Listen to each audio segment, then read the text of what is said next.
नमस्ते दोस्तों, एडू चक्र के पॉलिटी सीरीज में आपका स्वागत है। मैं अनुराग। आज हम पढ़ेंगे इस वीडियो में डीपीएसपी के बारे में, जिसका पूरा नाम directive principles of state policy होता है।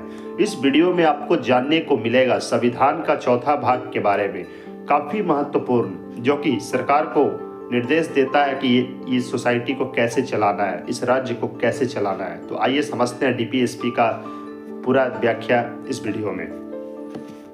दोस्तों, डीपीएसपी वो प्रिंसिपल है जो सरकार को बताते हैं कि देश को कैसे चलाना चाहिए ताकि गरीब, मजदूर, महिला, बच्चे सबका भला हो सके। इसी संविधान के तहत हम सभी को जो है सरकार द्वारा कई तरह के पॉलिसीज मिलते हैं जो कि हमें फ़ायदा पहुंचाता है कहीं ना कहीं। ये topic UPSC, SSC, state PCS और सभी एग्जाम्स के लिए बहुत ही इम्पोर्टेंट है। तो चलिए एक एक आर्टिकल को सिंपल लैंग्वेज में समझते हैं। सबसे पहले आता है डीपीएसपी क्या है। डीपीएसपी इंडियन कॉन्स्टिट्यूशन के पार्ट 4 में दिए गए हैं। ये आर्टिकल 36 से 51 तक होते हैं। डीपीएसपी कोर्ट में इन्फोर्स नहीं किए जा सकते, लेकिन सरकार के लिए मैंडेटरी गाइडलाइंस होते हैं। मतलब दोस्तों यहाँ पे ये है कि सरकार अगर इनको फॉलो करेगी तो इंडिया एक वेलफेयर स्टेट बनेगा और बन रहा भी है। इसी के साथ अगला जो हमारा आर्टिकल आता है, आर्टिकल 36। डीपीएसपी की डिफिनेशन की यदि हम बात करें तो उसका जो परिभाषा साथियों ये होता है। आर्टिकल 36 डीपीएसपी की डिफिनेशन देता है। इसमें बताया गया है कि डीपीएसपी में स्टेट का मतलब क्या है, जो बिल्कुल आर्टिकल 12 जैसा ही है। और अगला आर्टिकल 37 जिसे डीपीएसपी का नेचर कहते हैं। आर्टिकल 37 जो है बहुत ही इंपॉर्टेंट है। ये कहता है डीपीएसपी कोर्ट में लागू नहीं हो सकते, लेकिन ये देश के शासन के लिए फंडामेंटल है। मतलब सरकार इन्हें इग्नोर नहीं कर सकती। और इसी के साथ अगला जो है article 38 social and economic justice, जो कि आर्टिकल 38 कहता है कि राज्य का कर्तव्य है कि समाज में समानता और न्याय बढ़ाए, अमीर गरीब का जो बीच में दूरी होता है उसे समान रखे और सबको इक्वल अपॉर्चुनिटी मिले। अगला जो है आर्टिकल 39 इम्पॉर्टेंट आर्टिकल इसे कहा जाता है। आर्टिकल 39 बहुत ही इम्पॉर्टेंट है।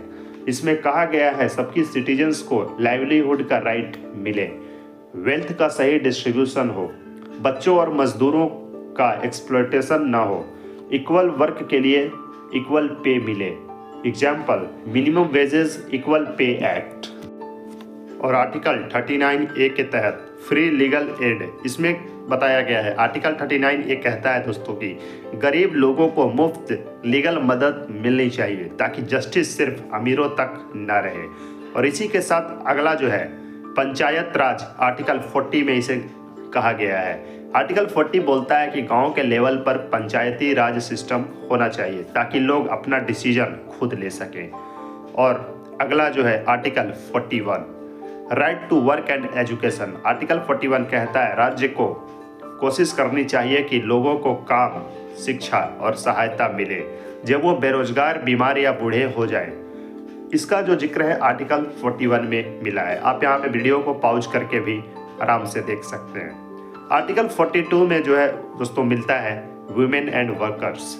इसमें जो है महिलाओं के काम से संबंधित इसमें बताया गया है। आर्टिकल 42 का जो फोकस है दोस्तों वुमेन के लिए मैटरनिटी रिलीफ, वर्कर्स के लिए सेफ वर्किंग कंडीशंस है।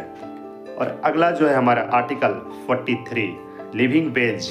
इसमें जो है आर्टिकल 43 कहता है मजदूर को इतनी सैलरी मिलनी चाहिए जिससे वो रिस्पेक्ट के साथ जी सके, उसे अलग अलग क्षेत्र में काम करने का मौका मिले, उसे अच्छा पे मिले।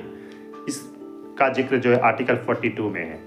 और अगला जो है आर्टिकल 43A में जो है मिलता है वर्कर्स पार्टिसिपेशन। आर्टिकल 43A बोलता है इंडस्ट्रीज में वर्कर्स को मैनेजमेंट में हिस्सा मिलना चाहिए। और आर्टिकल 44 के तहत यूनिफॉर्म सिविल कोड। आर्टिकल 44 कहता है इंडिया में एक दिन यूनिफॉर्म सिविल कोड आना चाहिए जिससे सब धर्मों के लिए एक ही सिविल लॉ हो। और अगला जो है आर्टिकल 45 चाइल्ड एजुकेशन। आर्टिकल 45 का मतलब है बच्चों को early childhood care and education देना। और आर्टिकल 46 ये काफ़ी महत्वपूर्ण ये भी है, एग्जाम ओरिएंटेड टॉपिक है, जो कि SC ST वेलफेयर आर्टिकल 46 बोलता है एससी और एसटी के एजुकेशन और इकोनॉमिक इंटरेस्ट प्रोटेक्ट किए जाएं। आर्टिकल 47 कहता है न्यूट्रिशन एंड हेल्थ, यहाँ पर हमारी स्वास्थ्य के बारे में बात की गई है। आर्टिकल 47 कहता है लोगों का न्यूट्रिशन लेवल और हेल्थ इंप्रूव करना राज्य का कर्तव्य है। Article 48 agriculture and environment. Article 48 बोलता है एग्रीकल्चर मॉडर्न बननी चाहिए, काउ प्रोटेक्शन और इन्वायरमेंट का ध्यान रखना चाहिए। और आर्टिकल 48 ए के तहत इन्वायरमेंट प्रोटेक्शन की बात की गई है। आर्टिकल 48 ए का फोकस है इन्वायरमेंट, फॉरेस्ट और वाइल्ड लाइफ की प्रोटेक्शन। और इसी के साथ अगला जो है दोस्तों आर्टिकल 49 हेरिटेज प्रोटेक्शन। आर्टिकल 49 कहता है हिस्टोरिकल मॉन्यूमेंट्स और हेरिटेज को सेफ रखना राज्य का काम है।